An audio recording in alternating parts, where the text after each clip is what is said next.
औज़ुबिल्लाहि बिस्मिल्लाहिर्रहमानिर्रहीम व बिही नस्तईन व हुवा खैरुन नासिरिन व मुईन व सल्लल्लाहु अला मुहम्मदिन व आलिहि त्ताहिरीन अल्लाहुम्मा सल्लि अला मुहम्मद व आलि मुहम्मद व अज्जिल फरजहुम रब्बि इश्रह ली सदरी व यस्सिर ली अमरी वहलुल उक़दतम मिन लिसानी यफ़क़हू क़ौली।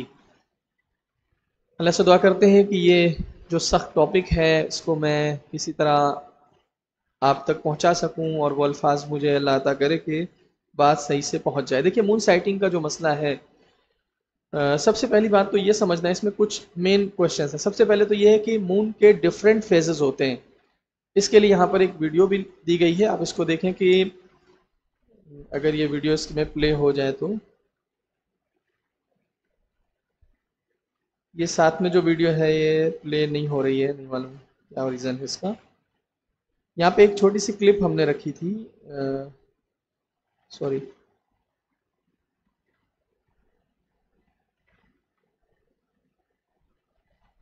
ये यहाँ से मैं प्ले करता हूँ, अभी शायद प्ले हो जाएगी। देखें आप लोग इसको कि ये इस तरह बता रहा है कि किस तरह से जो है वो मून रोटेट करता है, रिवॉल्व करता है और उस यानी अपने ऑर्बिट पे अर्थ के अराउंड, और उसके बाद जो है मून के डिफरेंट फेजेस पैदा होते हैं। यानी आप देखिए मून कैसे छोटा होते होते फिर उसके बाद क्या हो जाता है, बाद में वैन हो जाता है, यानी मून जो है वो एकदम खत्म हो जाता है और फिर उसकी रीबर्थ होती है। इसको कहते हैं न्यू मून, जिसको हम क्रिसेंट कहते हैं, जब नया चांद पैदा होता है। आप देखें बिल्कुल महीने के जो आखिरी कुछ दिन होते हैं उसमें चांद बिल्कुल गायब हो जाता है, फिर चांद नज़र नहीं आता। तो ये डिफरेंट फेजेस हैं, आप वहाँ पे देख सकते हैं कि ये जो क्लिप है इसके अंदर कि ये मून जो है इस तरह से अराउंड रिवॉल्व कर रहा है, घूम रहा है, उसके बाद उससे डिफरेंट फेजेस उसके पैदा होते हैं। ठीक है, बेसिकली 4 फेजेस बताए जाते हैं मून के, ये आगे बताया गया है। न्यू मून होता है, फिर वैक्सिंग होती है मून की, यानी मून की बर्थ होती है, फिर उस वक्त बहुत छोटा होता है चांद ज़मीन से देखने पर। उसके बाद वैक्सिंग होती है, यानी उसके अंदर क्या होता है कि फिर बड़ा होने लगता है चांद और उसमें रोशनी धीरे धीरे बढ़ती है और बड़ा होता है, जो उसका वैक्सिंग फेज होता है। फिर इसके बाद फुल मून आ जाता है। फुल मून यानी जो हम कहते हैं 14वीं का चांद, और ये जो जिसको बद्र कहा जाता है, the full moon is when the entire side of the moon is visible from earth. पूरा चांद हमको पूरा पूरा दिखता है जमीन से। ठीक है, फिर उसके बाद वो वेनिंग शुरू होती है, वैक्सिंग और उसके बाद वेनिंग। लास्ट जो स्टेज होती है और फेज होता है उसका, वो वेनिंग है, यानी कि चांद धीरे धीरे छोटा होना शुरू होता है जमीन से देखने के एतबार से, और उसके बाद फिर क्या होता है कि एक बार चांद गायब हो जाता है और फिर वापस चांद की पैदाइश होती है। ठीक है, रीबर्थ होती है, कंजंक्शन भी कहते हैं उसको टर्मिनोलॉजी में, एस्ट्रोनॉमिकल टर्मिनोलॉजी में। देखिए, वैसे तो ये मसला जो है वो मैं अर्ज कर दूं क्लियर करते हुए कि चांद तो अपनी जगह पर है, ये सारी बातें जो हो रही हैं वो ज़मीन से चांद को देखने की हो रही हैं। अगर कोई इंसान जो है वो इतना ऊपर उठ जाए और मसलन एटमॉस्फेयर में वहां पे पहुंच जाए कि ज़मीन से ऊपर के लेवल पर हो स्पेस में, तो वहां से तो चांद मौजूद ही है, फिर तो शायद चांद वो देख सकता है, उन हालात में भी देख सकता है जबकि यहाँ ज़मीन से चांद अब नहीं दिखता है।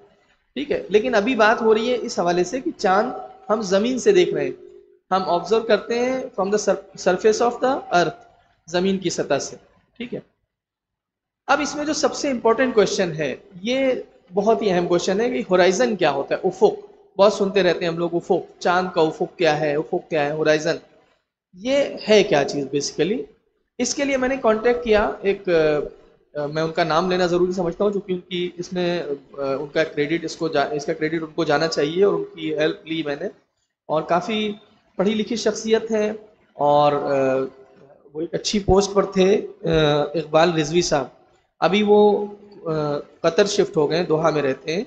वो साइंटिस्ट थे, एस्ट्रोनॉमिस्ट थे, और एक गवर्नमेंट में एक बड़ी अच्छी पोस्ट पे थे। तो काफ़ी एस्ट्रोनॉमी के बारे में उनको बहुत अच्छी नॉलेज है, तो उनसे मैंने समझने की कोशिश, क्योंकि होराइजन जो है ना उसके डिफरेंट टाइप्स हैं।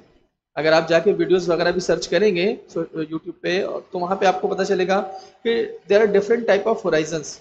तो हमारी मुराद क्या है, अब यहाँ पे उन्होंने हमें जो है कुछ फोटोज़ के ज़रिए समझाने की कोशिश की। वहाँ पे दिखाया कि देखिए, आप फोटो में देख सकते हैं एक शख्स है वहाँ पे खड़ा है, यानी फ़र्ज़ करें एक इंसान, एक ऑब्जर्वर, देखने वाला अर्थ के सरफेस पे खड़ा है। वो वहाँ पे जो लिखा है ओ, जहाँ पे ओ लिखा है, फिर उसके बाद देखें उसके ऊपर जो लाइन है वो जेनिथ है, और यहाँ से जो स्ट्रेट लाइन बनती है ओ ए, इसको कहते हैं एस्ट्रोनॉमिकल होराइजन। ये एस्ट्रोनॉमिकल होराइजन है जो एस्ट्रोनॉमी में काम आता है। लेकिन जहां पे ट्रू होराइजन है, जिसकी हम बात करते हैं आमतौर पे ट्रू होराइजन की, वो ट्रू होराइजन क्या है कि वहां से जब इंसान इस तरफ देख रहा है तो वो जो एक आप एरो देख रहे हैं जो जमीन के सरफेस से टच होता हुआ नीचे आ रहा है, ओ बी, ये क्या है, ये ट्रू होराइजन है। यानी इंसान जब जमीन के किसी सरफेस से चांद को देखता है तो इस तरह से एक लाइन बनती है उसमें, ये ट्रू होराइजन की तरफ आती है। ठीक है, वो एस्ट्रोनॉमिकल होराइजन है और नीचे जो है वो ट्रू होराइजन है। इसको और भी उन्होंने काफी अच्छे से समझाने की कोशिश की है। कह रहे हैं if the zenith change the true horizon and astronomical horizon also change. अगर आपकी पोजीशन चेंज हो गई, मिसाल के तौर पे अब जमीन भी, अर्थ भी मूव कर रही है, तो या तो अर्थ के मूवमेंट की वजह से हमारी पोजीशन चेंज हुई या किसी और वजह से हमने खुद ही अपनी पोजीशन चेंज की, तो जैसे हमारा जेनिथ चेंज होगा उसी हिसाब से हमारा जो एस्ट्रोनॉमिकल होराइजन और ट्रू होराइजन है दोनों की पोजीशन चेंज हो जाएगी। अभी आप देखें थोड़ा सा इन्होंने टिल्ट करके दिखाया है इसको। ठीक है, ये दूसरी स्लाइड में हम देख रहे हैं। फिर आते हैं तीसरी स्लाइड में, true horizon looks like this when there is no obstruction. आमतौर पे कहा जाता है कि मसलन कहीं कभी आप जो है वो चले जाएं बीच के ऊपर, तो वहां पे कभी कभी अगर कुछ ऑब्स्ट्रक्शन ना हो, मसलन पॉल्यूशन ना हो, डस्ट ना हो, एटमॉस्फेयर क्लियर हो, एटमॉस्फेरिक कंडीशन अच्छी हो, तो वहां पे हमें ऐसा लगता है, एक वो जगह कि जहां पे ऐसा लगता है कि अब जमीन खत्म हो रही है और यहाँ पे सूरज मिल रहा है, सॉरी आसमान जो है वो मिल रहा है, तो जहां से लगता है कि earth and sky meets together, वो जो लाइन होती है ना, वो ये है ट्रू होराइजन। यहाँ पे देखा maximum with no obstruction, sea level, ये सी लेवल होराइजन है जो हम देख सकते हैं। कभी बीच पे जाए और वहां पर इसका खास तौर पे जब सनसेट हो रहा हो तो हम अंदाजा कर सकते हैं खास तौर पे कि वहां पर ऐसा लगेगा कि एक शोर पे जाके एक एंड पे सी के ऐसा लगेगा अब यहां से समंदर खत्म हुआ और वहां से आसमान शुरू हो गया, है ना, कभी आपने एक्सपीरियंस किया होगा शायद। ठीक है, फिर आगे बढ़ते हैं, फिर इसको और वो अच्छे से समझाते हैं कि where will you see the true this true horizon. Answer क्या है, at the red dot your eyes will see the sky meeting with अर्थ।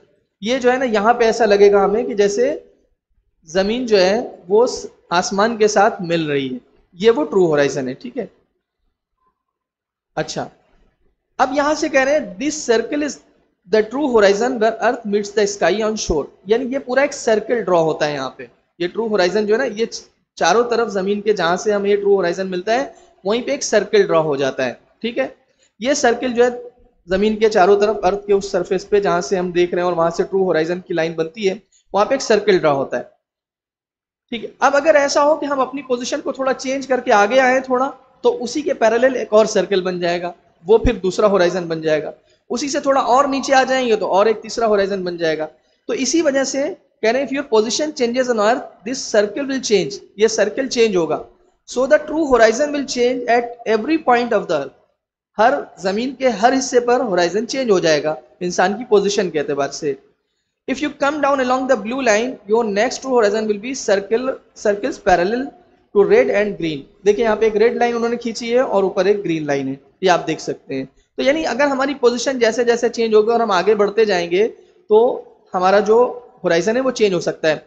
अब यहाँ पर बात कर लूँ मैं, यहाँ पे नहीं है स्लाइड में लेकिन अलग से मैं बता दूँ, आप जानते हैं कि जमीन के ऊपर जो है यानी जो अर्थ हमारी है उसके लिए दो तरह की लाइंस बनाई गई हैं, ये एज्यूम किया गया है दो तरह की लाइंस, इसको बोलते हैं लॉन्गिट्यूड्स एंड लैटिट्यूड्स।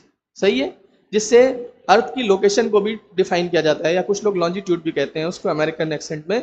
लॉन्जिट्यूड या लॉन्गिट्यूड जो देशांतर रेखाएं हैं, और अक्षांश यानी जिसको कहते हैं लैटिट्यूड, ये जो ऐसी लाइंस बनती हैं ऐसे, वो है क्या, वो लैटिट्यूड है। और जो ऐसी लाइन बनती हैं लंबाई में, वो जो है वो लॉन्गिट्यूड या लॉन्जिट्यूड है, जो नॉर्थ से साउथ की तरफ बनती है। और ये जो लैटिट्यूड है ये अर्थ ईस्ट से वेस्ट की तरफ बनती है लाइंस। ठीक है ना, ये अभी यहाँ पर हम नहीं ला सके, वो जहन से निकल गया कि ये पूरा जो है कॉन्सेप्ट भी ले आते हैं, लेकिन आप लोग इसको अगर जाके देखेंगे तो बहुत सारी वीडियोज इसकी आपको मिल जाएंगी और आपको इन्फॉर्मेशन मिल जाएगी कि लॉन्गिट्यूड और लैटिट्यूड क्या होता है। तो अब देखें इसी तरीके से, यानी मसला यहाँ पर आता है कि इंसान जब अपनी पोजीशन चेंज करता है या ऑब्जर्वर की पोजीशन चेंज होती है, तो अब देखना पड़ेगा कि वो लॉन्गिट्यूड पे कहाँ पे स्टैंड करता है या जो लैटिट्यूड है वो कहाँ पर स्टैंड करता है। ठीक है, ये चीज भी मैटर करती है। अब यहाँ पे कहते हैं what is a common horizon. अब ये जो बात होती है इत्तेहाद उफुक की, कि दो जगह का उफुक एक हो, ये यही सबसे मेन क्वेश्चन है। उफुक कुछ हद तक समझ में आ गया, होराइजन समझ में आ गया। मेन सबसे बड़ा मसला जो है वो ये कि हमको जो मिलता है मर्जा के फतवे में कि दो शहरों का उफुक एक हो तो एक जगह का चांद दूसरी जगह के लिए साबित हो जाएगा। अगर आप जाके तौज़ील मसाइल में पढ़ेंगे तो यही लिखा हुआ मिलेगा। लेकिन एक्सप्लेनेशन क्या है, एस्ट्रोनॉमिकल पॉइंट ऑफ व्यू से इसकी एक्सप्लेनेशन क्या है, और मर्जा के एतबार से यानी इस्लामिक पॉइंट ऑफ व्यू से उसकी एक्सप्लेनेशन क्या है, तो इसको समझना बहुत जरूरी है। अब कह रहे हैं what is a common horizon, कह रहे हैं the horizon is not fix for any location. एक जगह के लिए होराइजन किसी यानी कोई फिक्स होराइजन नहीं है।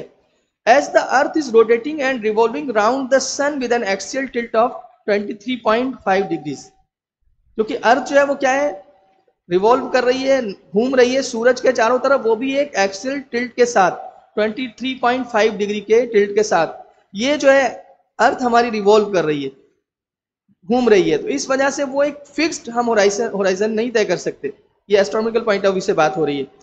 A common horizon can be रफली, लेकिन फिर भी अगर हम समझना चाहें कि common horizon astronomical point of view से कितना हो सकता है, किस हद तक हो सकता है, तो इन्होंने बताया कि कॉमन होराइजन कैन बी रफली found for longitude along the blue line से 400 किलोमीटर्स, यानी 400 किलोमीटर्स का अगर डिस्टेंस होगा लॉन्गिट्यूड पर, और इसी तरह से लेटीट्यूड के ऊपर अराउंड 300 किलोमीटर का डिस्टेंस अगर हुआ, तो इसमें कॉमन होराइजन रफली मिल सकता है आपको।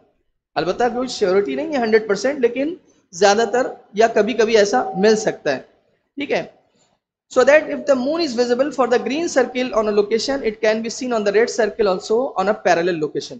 यानी मसलन अगर ग्रीन सर्किल वो जो बनाया था हमने पहले, अगर वहां पे चांद दिखा तो उसी के पैरेलल जो है वो रेड सर्किल पे भी चांद दिख जाएगा।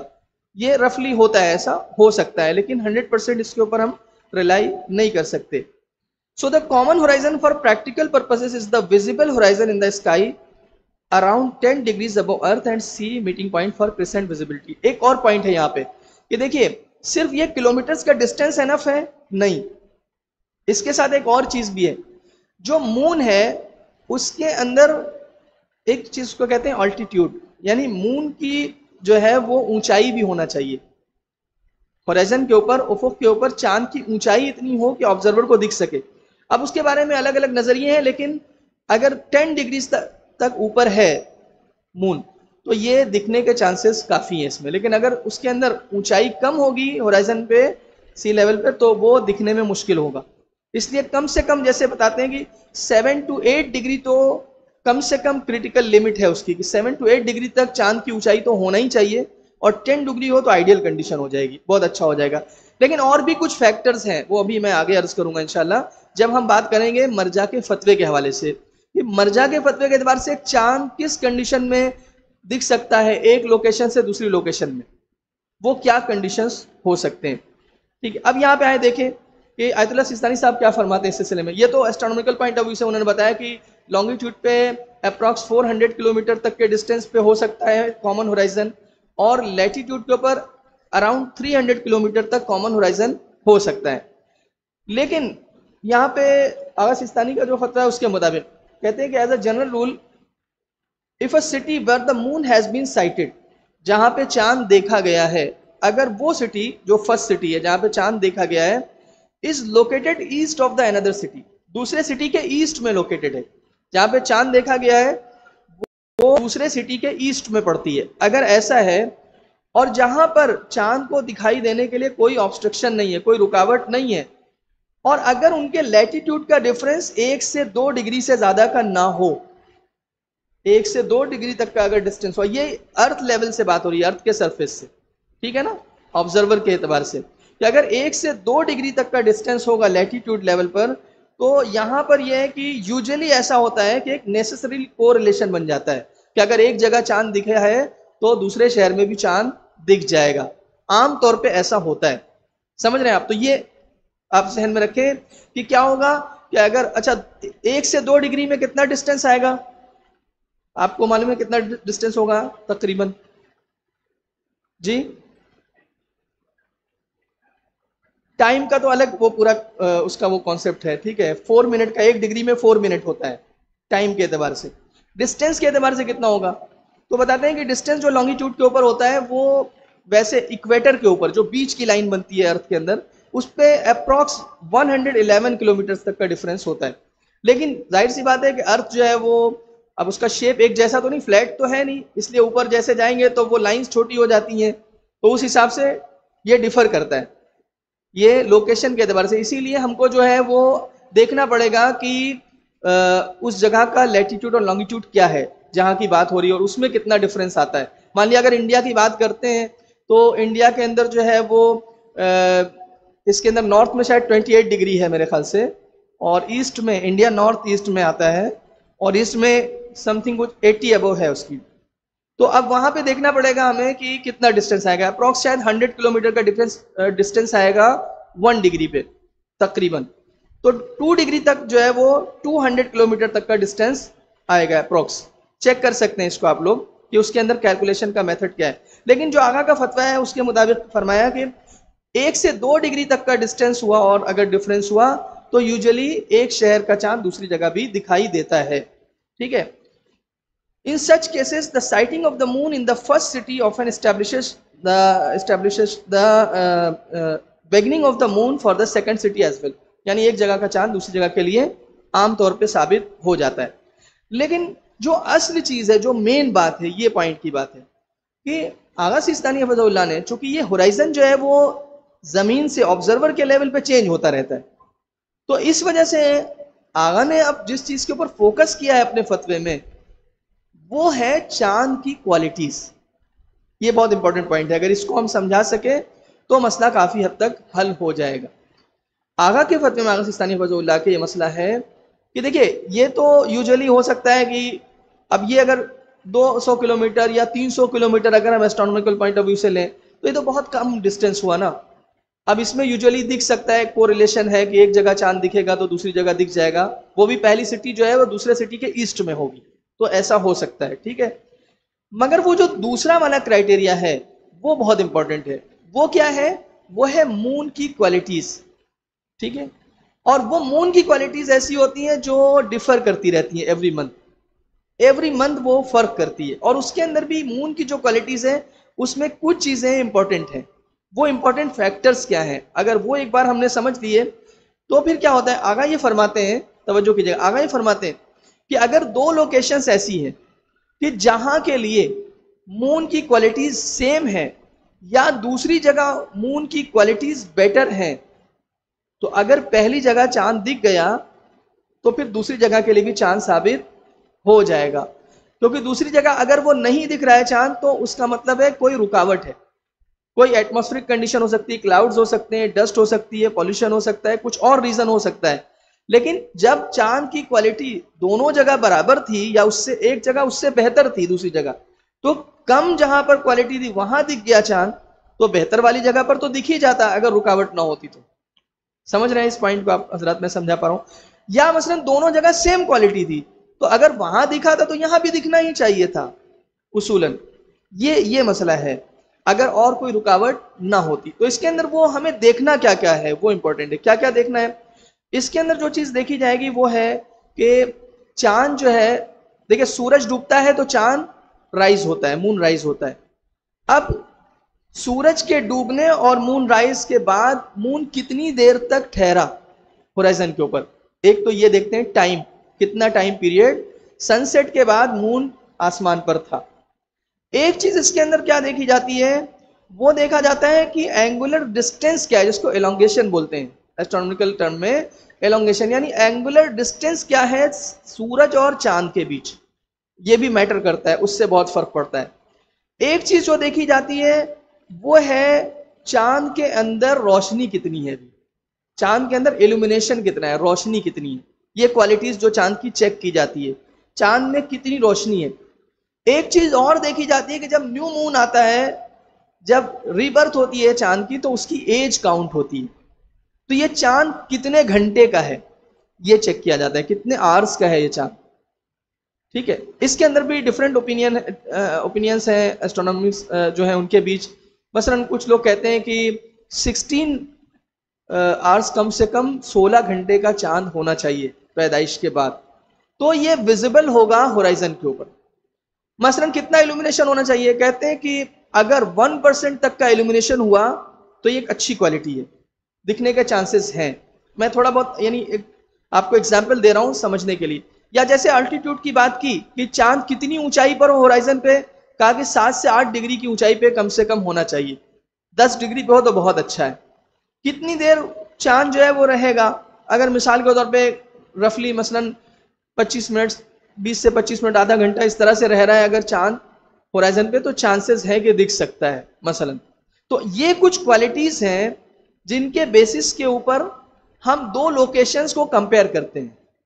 तो जो कह रहे हैं क्या है, चांद की क्वालिटीज को कंसीडर करते हैं और उसके बेसिस के ऊपर दो लोकेशंस को हम कंपेयर करते हैं। और अगर दोनों लोकेशंस के दोनों लोकेशंस के लिए चांद की क्वालिटी सेम हुई या एक दूसरी लोकेशन पे बेटर हुई जहां नहीं दिखा है चांद, और पहले वाले के यहाँ जो जहां पे दिखा है चांद जिस लोकेशन पे, वहां उससे कम क्वालिटीज थी, तो फिर ये हमें इत्मीनान हो जाता है कि अगर रुकावट वगैरह कोई नहीं होती तो दूसरी लोकेशन पर भी चांद दिख जाता, किसी रुकावट की वजह से नहीं दिखा है चांद। समझो कि आपने, ये इंपॉर्टेंट पॉइंट है। अब ये हमें क्वालिटीज कहां से पता चलेंगी, कौन बताएगा ये क्वालिटीज? ये क्वालिटीज जो चांद की है, चांद की एज कितनी है, उसका अल्टीट्यूड कितना है, किस लोकेशन पर किस दिन, ठीक है, या मसलन जो है वो उसके अंदर जो है वो कितनी देर स्टे कर रहा है वो होराइजन के ऊपर, कितने टाइम तक रुक रहा है सनसेट के बाद, उसकी रोशनी कितनी है, कितने परसेंट है, ये सब हमें एस्ट्रोनॉमिकल कैलकुलेशन से एग्जैक्टली पता चल जाता है आज की इस डेट में। और उसके लिए हमारे पास एप्लीकेशंस भी मौजूद है। मैं आपको बता दूं, आप जाएं, एक वेबसाइट है mooncalc.org, या उसका खुद उसकी एप्लीकेशन भी है, प्ले स्टोर पे अवेलेबल है। आप वहां जाएं, किसी भी लोकेशन को आप वहां पे डालें, अपने यहाँ की लोकेशन, आप अहमदाबाद की लोकेशन डालेंगे, एग्जैक्ट लोकेशन, लॉन्गिट्यूड और लैटिट्यूड, वो आपको पूरा बताएगा। डेट डालेंगे आप तो आपको बताएगा इस डेट में यहाँ पे चांद की सिचुएशन क्या होगी, चांद के अंदर ये क्वालिटीज कैसी होंगी, कितनी होंगी, ये आपको एग्जैक्टली वो बताएगा। नहीं, ऐसा इतना ही नहीं है कि मसलन अगले महीने का बताएगा, अभी तो ऐसे कैलकुलेशन है कि 1000 साल आप आगे डाल दीजिए डेट उसमें, तो भी बताएगा हम होंगे या नहीं होंगे। साइंस है ना, सब कैलकुलेशंस के ऊपर बेस्ड है, मैथमेटिकल कैलकुलेशंस के ऊपर बेस्ड है, वो आपको सब बताएगी कि आगे चांद क्या होगा और कैसा होगा, ठीक है। खूब। अब यहां से एक चीज समझ में आती है कि अगर ये जो साइंस ने जो क्वालिटीज बताई, एस्ट्रोनॉमी में जो क्वालिटीज बताई गई चांद की, क्या ये काफी है चांद को मान लेने के लिए कि चांद हो गया है? ये काफी नहीं है, यानी महाराजे के नजदीक ये काफी नहीं है। हाँ, ये हमें पता चल जाएगा चांद कैसा है, उसकी क्वालिटी क्या है, किस तरह से एग्जैक्टली पता चल गया। लेकिन क्या होता है, कई बार वो जो आइडियल क्वालिटीज है चांद की, वो होते हुए भी कुछ और फैक्टर्स ऐसे हैं जिसकी वजह से चांद कभी नहीं दिखता है। ये जो बात होती है कि भाई हमें जो है वो, आप कई लोग ये सवाल उठाते हैं कि अरे हमें जिस तरह से सूरज के बारे में पता चल जाता है और हमारी नमाज का टाइम डिसाइड हो गया है, तो चांद के बारे में फिर हम साइंस के ऊपर रिलाई क्यों नहीं करते? रिलाई इसलिए नहीं करते कि जरूरी नहीं प्रैक्टिकली जो क्वालिटी बताएगी और जिसमें प्रिडिक्ट किया है साइंस ने कि ये दिख सकता है चांद, जरूरी नहीं प्रैक्टिकली दिख भी जाए। और मेयार क्या है? मेयार ये है महाराजे के नजदीक, जो कि हमारे पास जो रिवायात हैं उसके एतबार से मेयार है चांद की रोयत, चांद का दिखाई देना होराइजन पर, यानी दिखना चाहिए। सिर्फ ये प्रिडिक्ट कर लिया जाए या एज्यूम कर लिया जाए कि दिखेगा, ये काफी नहीं, दिखना चाहिए। ठीक है, हमारी लोकेशन पर नहीं दिखा है, किसी और लोकेशन पे दिखना चाहिए। और वहां का देखा हुआ चांद अगर हमारे यहाँ का जो चांद उस दिन जिस जो क्वालिटीज है चांद की अगर सेम हुई या उससे बेटर हुई तो हमारे लिए प्रूव हो जाएगा। लेकिन किसी को तो दिखना चाहिए, ये नहीं हो सकता कहीं ना दिखे और सिर्फ हम उस प्रिडिक्शन की बेसिस पे हम ये मान लें कि चांद हो गया। अलबत्ता इसमें भी कहा गया है कि हाँ, अगर किसी को इत्मीनान हो जाए इस चीज से कि नहीं ये जो किसी जगह नहीं दिखा है वो मसलन किसी रुकावट की वजह से ही नहीं दिखा है, फॉर एग्जाम्पल हिंदुस्तान में हर जगह बारिश हो रही थी या खासकर वो एरियाज जहां जहां मून की क्वालिटी सेम थी, सब जगह बारिश ही हो रही थी, सब जगह रुकावट ही थी, इसलिए नहीं दिखा वरना दिख जाता फॉर एग्जाम्पल। और हमें इत्मीनान हो गया पर्सनली कि नहीं चांद तो दिखना ही था बट इस वजह से नहीं दिखा है, तो वो इत्मीनान इंसान के लिए, उसके लिए पर्सनली हुज्जत हो सकता है और उस पर वो अमल कर भी सकता है, ये हो सकता है। लेकिन ये इत्मीनान इल्म की बिना पर हासिल होना चाहिए, सिर्फ और सिर्फ अपनी सोच की बिना पर नहीं कि मुझे ऐसा लग रहा है। कभी ऐसा होता है ना कि हम अपना इत्मीनान ये सोचते मुझे तो ऐसा लगता है, नहीं, उसके पीछे कोई रीजन होना चाहिए, कोई दलील होना चाहिए हमारे पास, यूं ही नहीं कि मुझे लग रहा है और बस बात खत्म, नहीं, कोई दलील, कोई लॉजिक उसके पीछे होना चाहिए मसलन। तो ये कि ये इंपॉर्टेंट है। इसी वजह से यहाँ पे लास्ट में हमने 2 पॉइंट्स डिस्कस किए हैं, उसको यहीं पर मैं क्लियर करता चलूं ताकि वो लास्ट में ना बताना पड़े। देखिए, चांद के मसले में 2 चीजें कही गई हैं कि चांद को देखना, मैं ये लास्ट स्लाइड आपके लिए ला रहा हूं क्योंकि लास्ट स्लाइड में जो बात कही गई उसको समझना और समझाना इंपॉर्टेंट है। Sighting is a mean not the subject itself. Sighting यानी चांद को देखना ये जरिया है, खुद चांद का दिखाई देना, यानी खुद चांद का देखना कि मैं देखूं चांद को या अपनी लोकेशन से हतमन देखूं चांद को तभी चांद माना जाए, ये जरूरी नहीं है।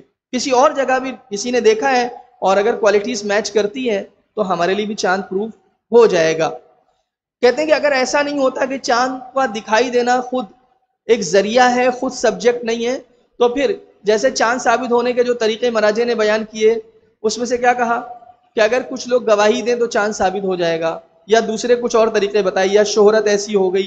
तो इसमें क्या है कि असल में उस शोहरत या उस गवाही के जरिए हमें इत्मीनान हासिल हो जाता है। तो अगर हमें इत्मीनान हासिल हो गया कि हाँ हमारे यहाँ भी चांद दिखने के काबिल था, चांद दिखने के लायक था होराइजन पे, भले हमने नहीं देखा या हमारे शहर के लोगों ने नहीं देखा तो भी कोई मसला नहीं है, किसी और जगह के लोगों ने देखा और वहां और हमारे यहाँ क्वालिटी सेम थी तो मुश्किल नहीं है।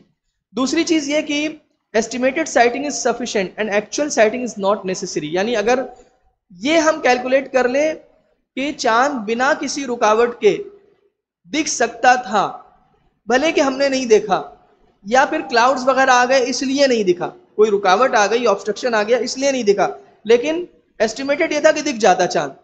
अगर कोई रुकावट नहीं होती, अगर कोई और उसमें ऑब्स्ट्रक्शन नहीं होता तो चांद दिख जाता। ठीक है, अगर ये हमारे लिए साबित हो गया तो चांद हमारे लिए साबित हो जाएगा। ये 2 पॉइंट्स जरूरी थे।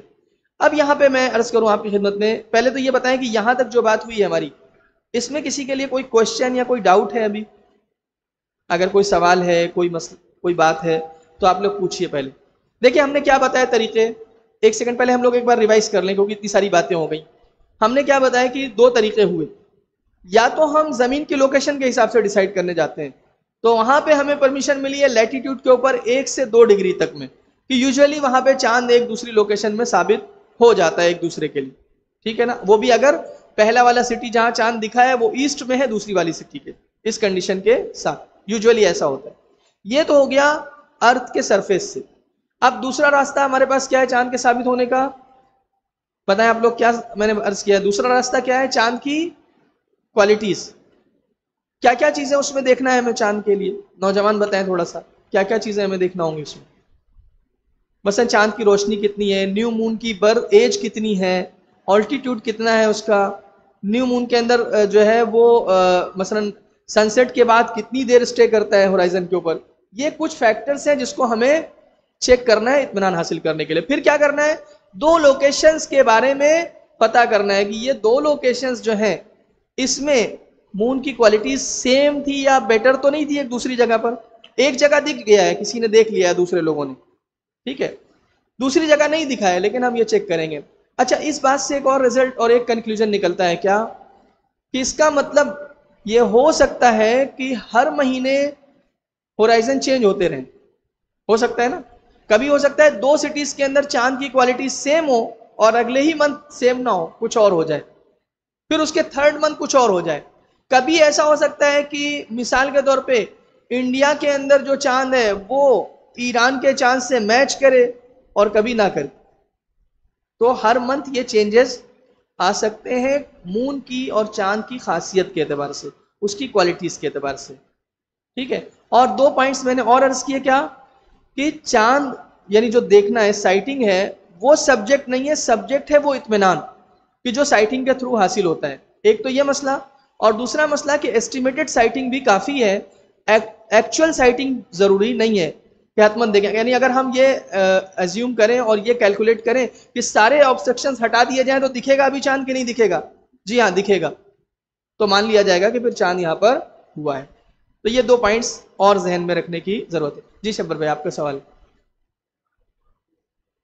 जी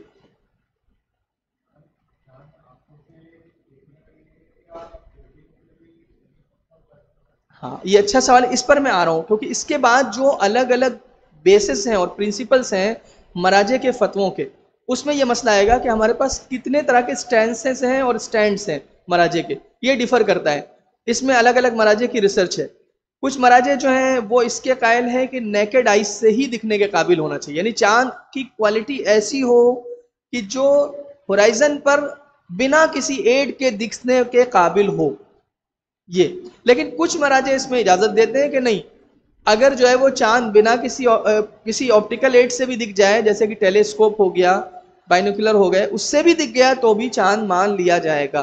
तो ये फर्क करता है स्टैंस क्या है आपके मर्जा का और प्रिंसिपल क्या है, किस प्रिंसिपल को इस बारे में वो फॉलो करते हैं, ये डिपेंड करता है। इस पर हम बात करने वाले हैं अगली स्लाइड्स में इंशाल्लाह। जी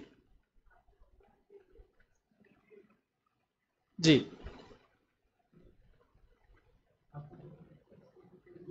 हाँ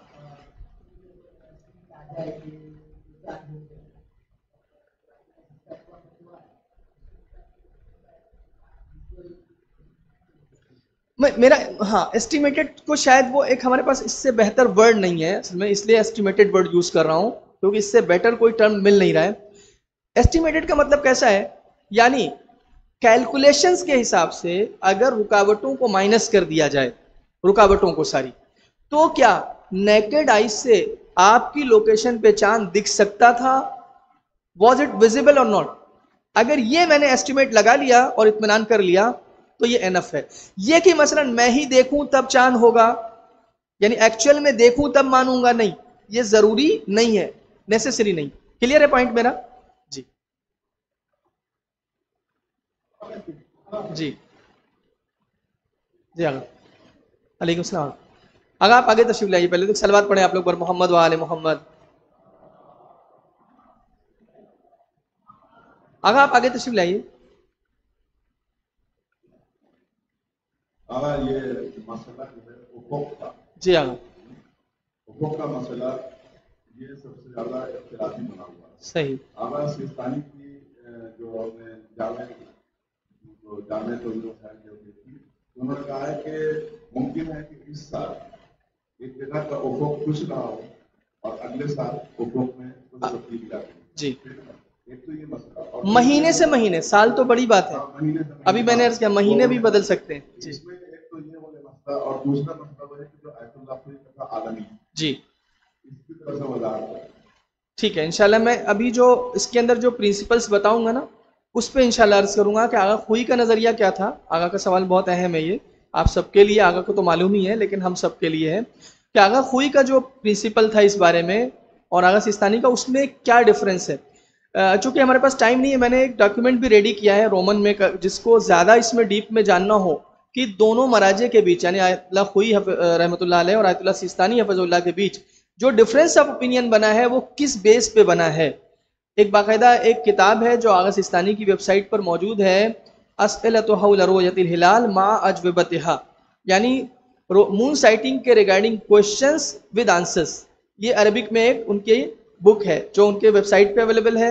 उसमें डिटेल में यानी दलीलों के साथ बात हुई है कि आगा खुई की दलील क्या थी और आगा सिस्तानी हफिजुल्लाह की दलील क्या है इस बारे में, और आगा सिस्तानी क्यों डिफरेंस ऑफ ओपिनियन रखते हैं आयतुल्लाह खुई के साथ, अपने उस्ताद के साथ। तो मैं इंशाल्लाह थोड़ा इशारा करूंगा उसके ऊपर आगा के सवाल में। पहले तो एक बार ये देख लें कि ये मसला क्लियर है सबके लिए, इसमें अभी तक जितना मैंने बताया उसमें कोई डाउट या कोई सवाल, कोई मसला तो है कि नहीं है? पहले अगर किसी के जहन में कुछ सवाल है तो बताएं आप लोग, जहां तक अभी बात हुई है। जी सवाल है किसी के जहन में? असल एक ये भी मसला है, पता नहीं समझा सके पूरी बात सही से हम या नहीं, क्योंकि मसला थोड़ा कॉम्प्लेक्स है, तो पता नहीं पहुंचा पाए होंगे तो सवाल पैदा होगा ना। अब अगर समझे ही, मैं समझा नहीं पाया हूं सही से, तो फिर सवाल भी उसमें जाहिर सी बात है कि शायद ना पैदा हो। तो किस हद तक समझा सके इस बात को चांद के हवाले से कि हमारे पास दो पैमाने हैं, एक तो वो जमीन के हवाले से कि जिसके अंदर बताया गया आगा 1 से 2 डिग्री तक लैटिट्यूड के ऊपर डिस्टेंस और डिफरेंस को एक्सेप्ट करते हैं यूजुअली, और एक वो है कि चांद की क्वालिटीज को आप माइंड में रखिए, कुछ खास फैक्टर्स को ध्यान में रखिए, और every month location by location check कर सकते हैं आप, और इसी वजह से वो horizon month by month change हो सकता है।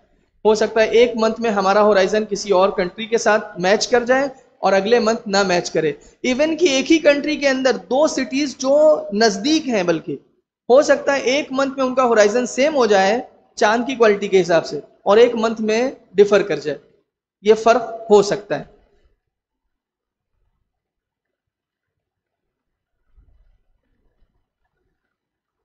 यहां पर कुछ इसके बारे में बताया भी गया, देखें, in certain lunar months the moon may appear with high brightness and a long duration above the horizon in a city.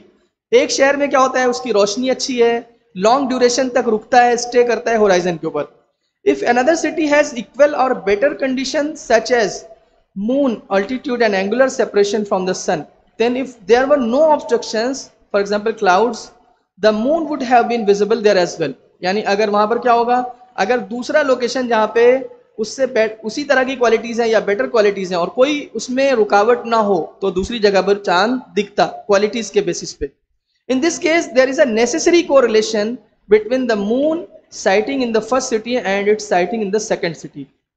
ठीक है, however in another lunar month, एक महीने में तो ऐसा हुआ, लेकिन दूसरे महीने में क्या हो गया, the moon may be sighted in the first city but with shorter duration above the horizon and lower angular separation from the sun. ऐसे केस में क्या होगा, even without obstruction one can not be certain that the moon would have been seen in the second city. फिर उस पर यकीन हासिल नहीं कर सकते कि दूसरे सिटी में भी चांद दिखा होगा।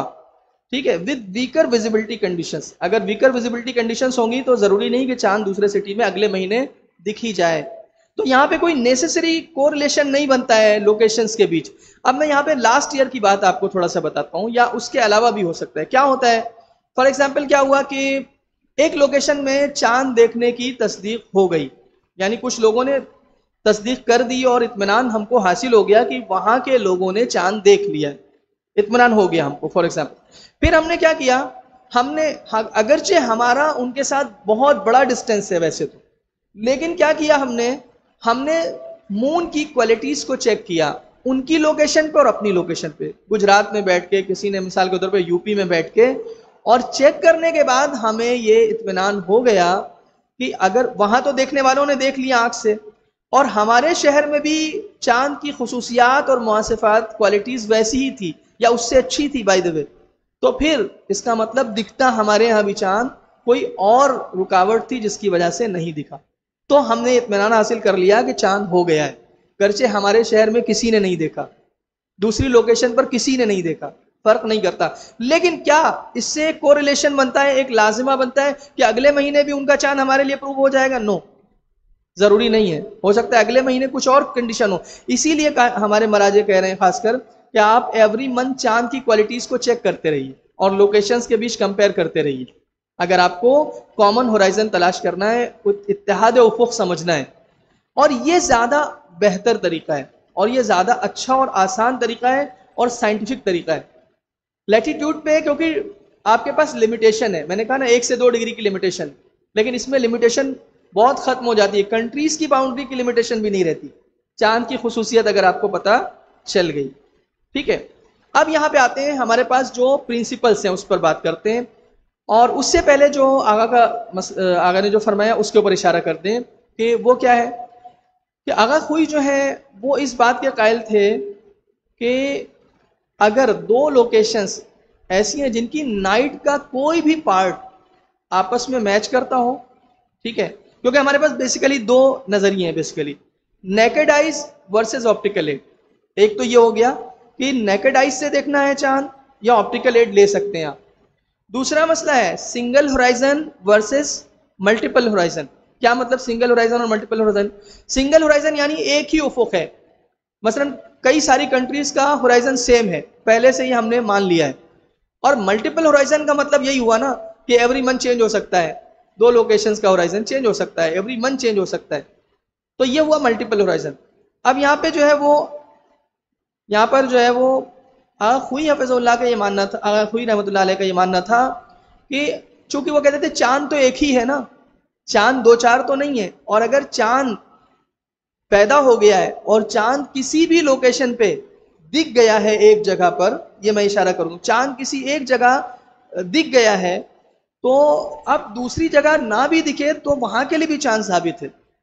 अच्छा, लेकिन एक शर्त उसमें लगाते थे कि नाइट का कुछ हिस्सा दोनों लोकेशंस का मैच करता हो। यहां तक वो कहते थे कि भले एक जगह नाइट शुरू हो रही है और दूसरी जगह नाइट एंड हो रही है, एक जगह रात की शुरुआत हो रही है, दूसरी जगह रात खत्म हो रही है।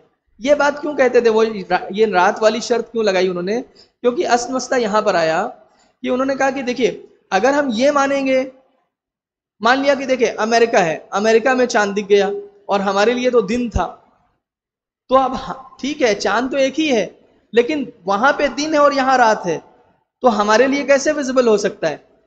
तो उसके लिए चूंकि ऐसी कुछ रिवायतें थी जिसके मुताबिक ये होता है कि आप जो है वो एक जगह जहां दिन है अभी और दूसरी जगह रात है, इन दोनों का चांद एक दूसरे के लिए साबित नहीं होगा, लेकिन कम से कम रात का कुछ हिस्सा मैच करता हो, तो ये मान सकते हैं कि अगर वहां दिखा है तो यहां भी दिखना चाहिए था, शायद किसी रुकावट की वजह से नहीं दिखा। लेकिन आयतुल्लाह सिस्तानी रहमतुल्लाह ने इस पर बहुत सारे ऑब्जेक्शंस किए हैं। मैं एक ऑब्जेक्शन की तरफ खाली इशारा कर दूं जल्दी से, वैसे इसके अंदर बहुत इज्तिहादी बहस है, सिर्फ इशारा कर दूं। सिस्तानी फरमाते हैं कि अगर ऐसा होता तो हमें मालूम है सीरत के हवाले से अइम्मा अलैहिमुस्सलाम ने जब जो है वो चांद से रोज़ा रखा, चांद के एतबार से, या ईद मनाई, तो हो सकता है मदीने वालों को ना पता हो, लेकिन उसी वक्त दूर दराज कोई इलाका जहां पर रात मदीने के साथ कॉमन हो, वहां पे चांद दिखाई दिया हो, लेकिन चूंकि कम्युनिकेशन के लिए कोई वसाइल नहीं थे और यहाँ पता नहीं चला होगा मदीने में, तो यहाँ पर मसलन क्या हम ये एज्यूम कर सकते हैं कि अइम्मा अलैहिस्सलाम ने मसलन नमाज जो उनके रोजे थे या उनकी जो ईद थी वो गलत हुई है?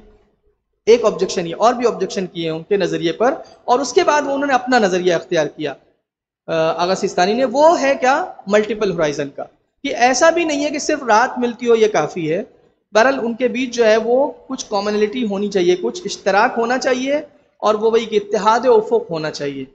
तो इससे थोड़ा सा ये इज्तिहादी बहस है, अभी बहरहाल उसमें जाएंगे तो और डिटेल में जाना पड़ेगा।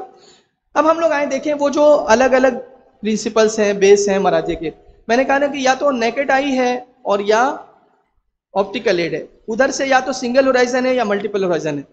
अब naked eyes and multiple horizon, इसको कौन कौन से मराजे मानते हैं कि आंख से यानी बिना किसी ऑप्टिकल एड के दिखना चाहिए, और होराइजन अलग अलग है, यानी देखना पड़ेगा दो सिटीज का होराइजन मैच करता है या नहीं करता।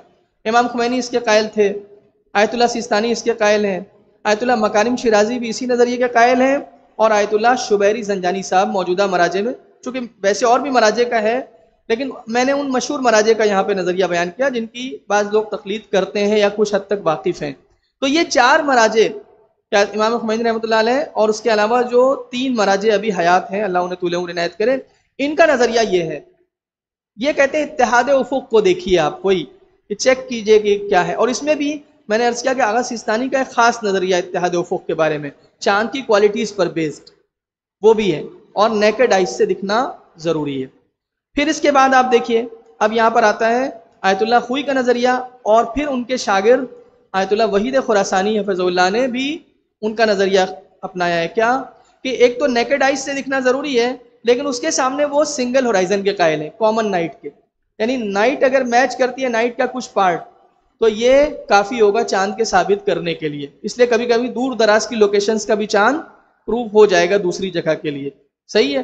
लेकिन इसमें एक अजीब बात है, आगा वहीद खुरासानी हफ़िज़हुल्लाह जो है वो इसमें एक और शर्त रखते हैं। आगा आयतुल्लाह खुई रहमतुल्लाह अलैह ये कायल थे कि मिनिमम हिस्सा भी अगर मिल गया दो जगहों का नाइट का तो काफी है, लेकिन आगा वहीद खुरासानी हफ़िज़हुल्लाह फरमाते हैं मोस्ट ऑफ द पार्ट मिलना चाहिए, यानी ज्यादातर दोनों जगह की रात मैच करती हो, ज्यादातर हिस्सा उसका, ये इसमें एक कंडीशन लगाते हैं आयतुल्लाह वहीद खुरासानी हफ़िज़हुल्लाह। फिर इसके बाद आप देखें, अब इसके बाद आता है optical aid and multiple horizon. तो ऑप्टिकल एड ले सकते हैं आप, और उसके अलावा वही मल्टीपल होराइजन के कायल हैं कौन, रहबर इनकलाब आयतुल्लाह खामेनी हफ़िज़हुल्लाह, जो मशहूर मराजे हैं उनके नज़रिए बयान किए हैं, और साथ में ये जो 2 पॉइंट्स मैंने पहले डिस्कस किए थे। तो ये ओवरऑल एक आपके लिए चांद के मसले का एक खुलासा है कि चांद के मसले में नज़रिए क्या है महाराजे के, और हम कैसे इस मसले को देखें और समझें। सारी प्रॉब्लम क्या आती है जब चांद का मसला आके छुड़ता है, इसमें सबसे बड़ा मसला ये होता है कि ना होराइजन हमें पता होता है क्या चीज़ होती है, ना ही ये नज़रिए हमें सही से पता होते हैं, ना ही ये पता होता है कि आयतुल्लाह सिस्तानी हफ़िज़हुल्लाह का ये जो कॉमन होराइजन वाली बात है या यूनिटी ऑफ होराइजन की बात है, इसमें क्या क्या चीज़ जो है वो बेस है। मसलन एक तरफ मैंने कहा ना कि अर्थ के सरफेस पे हमारी लोकेशन ऑब्जर्वर की एक वो, और एक दूसरा मून की क्वालिटीज। बेसिकली जो ज्यादातर प्रूव होता है वो मून की क्वालिटीज से अभी लोग देखते हैं इसको, ठीक है ना। तो मगर एक कहीं पर साबित होना चाहिए, देखना चाहिए आंख से बगैर किसी ऑप्टिकल एड के। तो उम्मीद करता हूं कि ये फिलहाल जितनी गुफ्तगू हुई है ये मुफीद हो, और आगे जब कोई ऐसा मसला पेश आए तो आप कम से कम एक जहनियत के साथ और कुछ हद तक आपके लिए पिक्चर क्लियर हो कि है क्या मामला और क्यों ऐसा हुआ है, ये चांद की तस्दीक कैसे हुई, क्यों हुई, थोड़ा बहुत आइडिया रहना चाहिए। अब यहाँ से अगर कोई क्वेश्चन है किसी के जहन में तो बिस्मिल्लाह। जी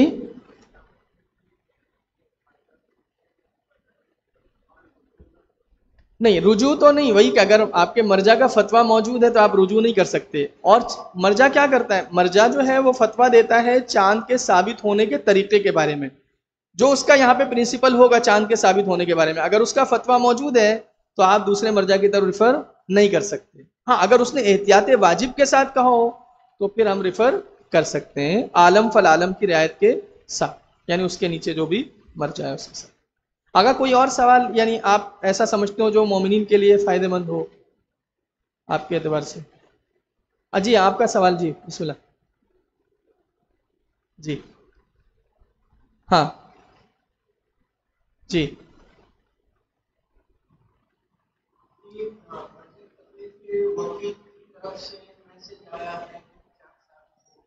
अच्छा, हाँ अच्छी बात। जी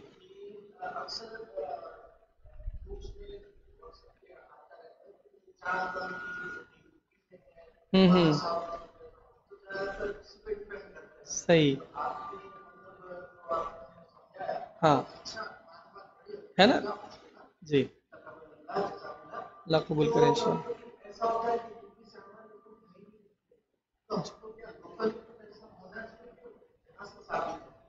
देखिए मैं, हाँ अच्छा सवाल है। देखिए मैं अर्ज करूं, पहले बात तो ये अर्ज करूं कि लास्ट ईयर या इसके पहले भी ये मसला हो चुका है। सबसे पहली बात तो ये है कि वो लोग इस पर बहस करते हैं जिनको इसके बारे में कोई मालूमात नहीं है, और पूरी पूरी रात लोगों ने बहस की। और वो जो अच्छा खैर उसके अंदर क्या हुआ, इतने मैसेजेस आए, इतनी क्लिप्स आई, स्टेटमेंट्स आए कि लोग और कंफ्यूज हो गए। इधर से भी प्रॉब्लम है, मैं मानता हूं इस बात को, हमारी तरफ भी प्रॉब्लम है। दूसरी बात, मसलन वकील ने बताया, लेकिन वकील ने ये देखिए ये अवेयरनेस जरूरी है। जैसे अभी आप 20 लोग भी बैठे हैं, 25 लोग भी, 50 जो भी हैं, पहले पता तो चले मसला क्या है। अब अगर हमने डायरेक्टली अनाउंस कर दिया, मसलन फर्ज करें मैं वकील हूं और मैं सिर्फ आपको कह देता हूं चांद हो गया है, तो अब आप कहेंगे कि भाई फौजुल मसाइल के अंदर तो लिखा नहीं है कि चांद के साबित होने के तरीकों में से एक तरीका है कि मर्जा का वकील कह दे। वो तो कहते हैं कि हुक्म हाकिम से भी चांद साबित नहीं होता, यानी फकीह के हुक्म से भी, कुछ मराजे का ये नजरिया है कि फकीह के खुद के हुक्म से भी चांद साबित नहीं होता, तो फिर ये उनके वकील के कहने से कैसे साबित हो गया। अब वो चूंकि तौजुल मसाइल के ऊपर चलते हैं ना, उनको आके एक्सप्लेन करना चाहिए कि हमने किस बेस पे अनाउंस किया है, ये मसला है पूरा पहले से, बल्कि अवेयरनेस देना चाहिए। अभी आज हम लोग क्यों बैठे हुए हैं यहाँ, अभी ईद बहुत दूर है, लेकिन मान लो कि चांद रात फिर खुदा ना खास्ता कोई मसला खड़ा हो गया, तो कुछ तो हमें आइडिया रहे ना कि बहस करने से पहले हम देखें। दूसरी बात, हम डिपेंड ना रहे किसी चांद कमेटी और किसी उसके ऊपर। अल्हम्दुलिल्लाह आप सब जो है, देखिए यहाँ पर अगर कहीं यूज़ करना है हमें मोबाइल का तो सही जगह पर यूज़ करें। हाँ, मैंने अर्ज किया कि आप मून कैल्क एप्लीकेशन डाउनलोड कर लीजिए, आप चेक कर लीजिए कि मसलन मैं जिस जगह पर हूँ उसका लॉन्गिट्यूड लैटिट्यूड क्या है, यहाँ पे मून की कंडीशंस क्या क्या है। फिर किसी आलिम से आप जो जानता हो इसके बारे में उससे रुजू कर लीजिए कि आपके हिसाब से क्या कहते हैं आप। फिर हम देखेंगे कि कहीं और देखा गया है क्या सेम क्वालिटीज के साथ चांद। अगर नेकेड आइज से देखा गया होगा तो हम समझ सकते हैं कि हाँ इस महीने चांद वहां पर हमारे लिए भी साबित हुआ कि नहीं हुआ। जरूरी नहीं हर बार यूपी का चांद हमारे लिए साबित हो, हैदराबाद की जो न्यूज है और उनका अनाउंसमेंट है वो हमारे लिए साबित करे, कोई जरूरी नहीं। करगिल में देखा गया हर बार जरूरी नहीं है, एक बार हो सकता है और एक बार नहीं।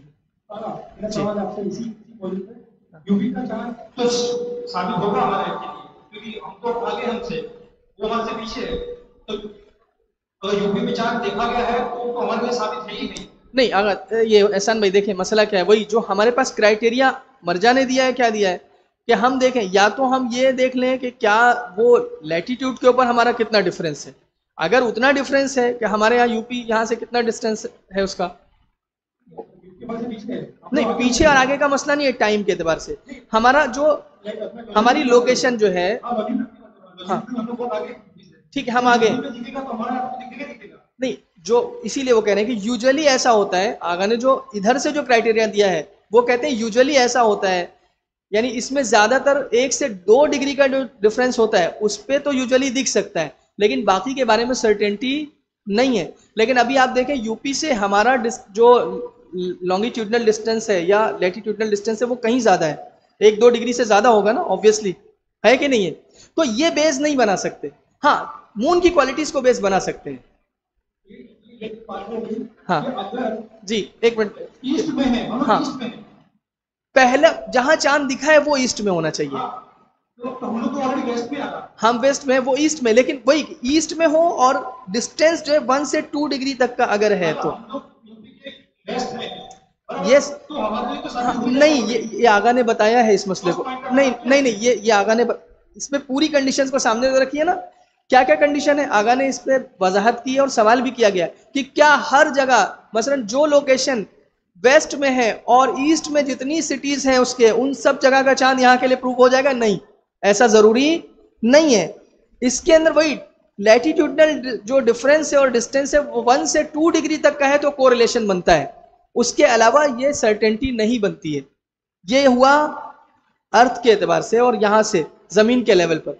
आसमान के लेवल पे चांद को आप क्वालिटीज से चेक करिए, दोनों जगह को मैच करिए, अगर हो जाए मैच, बेटर हो जाए यहाँ की क्वालिटीज, तो वो उससे प्रूव हो जाएगा, दूसरे क्राइटेरिया से, ये वाले क्राइटेरिया से नहीं। तो इसमें 2 चीजें साथ में है, हम सिर्फ क्या बात कर रहे हैं, हम सिर्फ ईस्ट और वेस्ट को देख रहे हैं, east and west is not sufficient, east और वेस्ट प्लस 4 डिस्टेंस साथ में 1 से 2 डिग्री तक का, ये मसला आ जाता है। जैसे कि बताया ना कि या तो 400 किलोमीटर मसलन एस्ट्रोनॉमिकल पॉइंट ऑफ व्यू से मैक्सिमम, वो भी कह रहे हैं रफली ये प्रूव हो सकता है कि लॉन्गिट्यूडनल डिस्टेंस के एतबार से 400 किलोमीटर तक का डिस्टेंस या फिर लैटिट्यूड के ऊपर 300 किलोमीटर मैक्सिमम, ठीक है।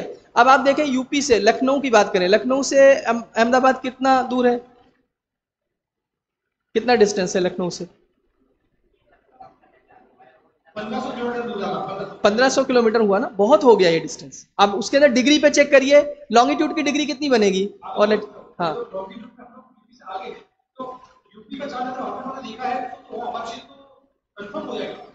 ये कह रहे हैं कि यूजुअली, मतलब आगा का मसला क्या है, देखिए वो ये कहना चाह रहे हैं कि अगर हम ये क्राइटेरिया दे देंगे कि हमेशा ऐसा हो, चूंकि उसके लिए ऐसा हुआ है कि 2 जगह पे जिनका यही जो सिचुएशन आपने बताई ईस्ट और वेस्ट की, 2 सिटीज में ऐसा था कि ईस्ट और वेस्ट के अंदर दोनों एक ही लाइन पे आते थे, लेकिन ये प्रूव हुआ है बाकायदा प्रैक्टिकली कि एक जगह देखा है चांद ईस्ट में और वेस्ट में नहीं दिखा है वहां चांद। तो ये क्योंकि कई बार प्रैक्टिकली ऐसा हो चुका है, इसलिए मैक्सिमम इसमें जो चीज सर्टेनिटी की हद तक है कि यूजुअली जहां पे होता है वो उतना ही बताया गया। क्यों बताया गया, ताकि इसमें एहतियात रहे। अगर हम ये एक यूनिवर्सल रूल बना देंगे कि जो भी सिटी वेस्ट में आएगी वहां दिखेगा, अगर ईस्ट में साबित हो गया या माना जाएगा, तो ये हमेशा जरूरी नहीं साबित हो, ये जरूरी नहीं, क्योंकि प्रैक्टिकली ये प्रूव हो चुका है इसके अगेंस्ट। कई ऐसे मौरिद हैं इसके ऊपर बाकायदा जो हर बार वो होती है मसलन साइटिंग होती है और उसका जो डेटा है उसके बेसिस पे ये चीज़ हो चुकी है। इस वजह से इसको बेस बना के नहीं पेश किया गया सिस्तानी हुज़ुल्लाह ने कि इसको बेस बनाए। ये आता है मसला कि हम ये मान लें कि जहाँ भी ईस्ट में है उसके बाद फिर अब जितने वेस्ट में उसके सिटीज़ आएंगे सब जगह साबित हो जाए, लेकिन इसको ऐसा यूनिवर्सल क्राइटेरिया नहीं दिया गया। यूनिवर्सल क्राइटेरिया वो चांद के हवाले से है, चांद की तरफ से, वो भी वही की क्वालिटीज़ के ऊपर। तो क्लियर है पॉइंट? हाफिज भाई कुछ कह रहे थे।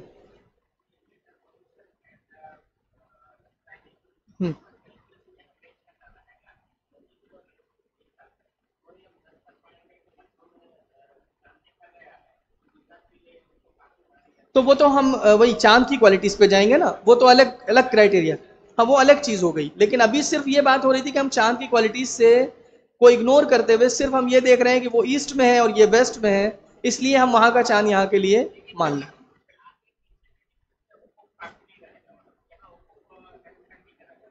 हाँ जी जी, तो नॉर्थ साउथ लॉन्गिट्यूडनल वो हो जाएगा ना, वो लाइन हो जाएगी। लेकिन लैटिट्यूड के ऊपर जब डिस्टेंस आ जाएगा, अभी हम देखें कि लैटिट्यूडनल डिस्टेंस कितना आ रहा है। क्या लैटिट्यूडनल डिस्टेंस एक से 2 डिग्री तक ही आ रहा है? अगर लखनऊ और अहमदाबाद का 5 to 6 डिग्री आ रहा है, आगे होना कम काफी नहीं है एहसान भाई ना। देखिए क्राइटेरिया, मैंने कहा ना कि जब प्रैक्टिकली कोई चीज प्रूव हो जाती है अगेंस्ट, तो उसको यूनिवर्सल क्राइटेरिया नहीं बनाया जा सकता। इस एंगल से देखें तो वेस्ट बंगाल जो है कलकत्ता हाँ हाँ वो से बहुत आगे है, सही यानी कि टाइम डिस्टेंस में देखें तो 1 hour 26 प्लस हो रहा है। सही। तो कई बार ऐसा हुआ है कि गुजरात में चांद हमको दिखा है, हाँ लेकिन वहां नहीं दिखा है, वहां नहीं दिखा है, जबकि वो आगे है, उसको दिखना चाहिए जी। पहले दिखना चाहिए। यस। इससे आगे जाए तो इंडिया के अंदर अरुणाचल प्रदेश जो है वो सबसे पहले वहां चांद देखने की पॉसिबिलिटी है, वो सबसे पहले सूरज देखने की पॉसिबिलिटी है इंडिया के एतबार से, सही, लेकिन वहां नहीं होता है, केरल में होता है। केरला में हो जाता है। तो यही है ना, ये क्योंकि ये प्रैक्टिकल चीज है जिसके ऊपर जब डेटा कलेक्ट किया जाता है तो उसके अंदर कुछ चीजें ऐसी हो चुकी हैं, इस वजह से 1 से 2 डिग्री तक में यूजुअली सर्टेनिटी आती है, उसके ऊपर भी सर्टेनिटी नहीं आती। तो इस वजह से इसको बेस नहीं बनाया गया उससे ऊपर के लिए। क्लियर है मसला? पता नहीं हो पाया कि नहीं। ठीक है, हो सकता है सेटिस्फाई ना हो एहसान भाई, लेकिन आप डेटा को स्टडी कीजिए इसके ऊपर, तो आइडिया होगा इसके बारे में। ठीक है, और कोई सवाल नहीं है किसी का? तो फिर हम यहीं पे वाइंड अप करते हैं इस सेशन को जी। अभी सऊदी का मैटर पूरा अलग ही है। सऊदी का मैटर के उनका चांद आया जो है वो देखकर ही माना गया है या कोई और कैलकुलेशन के बेस पे, एक तो नंबर 1 ये सवाल है। और दूसरा मसला ये कि अब वो कौन से यानी कौन से क्राइटेरिया को फॉलो करते हैं, वो इंपॉर्टेंट है जी। वो तो अपने मराजे के एतबार से मनाते हैं ना, जो मराजे की तकलीद करते हैं वो मराजे के हिसाब से मानते हैं चांद जी। वो लोग अपने हिसाब से करते हैं, कतीफ वगैरह में दूसरी जगह पर वो अपने हिसाब से मराजे को फॉलो करते हैं। सही, चले एक दुआ करते हैं यहीं पर और इस सेशन को वाइंड अप करते हैं। अल्लाहुम्मा सल्ली अला मुहम्मद व आलि मुहम्मद। दुआ सलामती इमाम ज़माना पढ़ेंगे। बिस्मिल्लाहिर रहमानिर रहीम। अल्लाहुम्मा कुल्लि वलियिकल हुज्जत इब्निल हसन सलवातुका अलैहि व अला आबाए फी हाज़िहि स्साअह व फी कुल्लि साअह वलिया व हाफिज़ा व क़ाइदा व नासिरा व दलीला व ऐना हत्ता तुस्किनहु अर्दका तौआ व तुमत्तिअहु फ़ीहा तवीला। अल्लाहुम्मा सल्लि अला मुहम्मद व आलि मुहम्मद व अज्जिल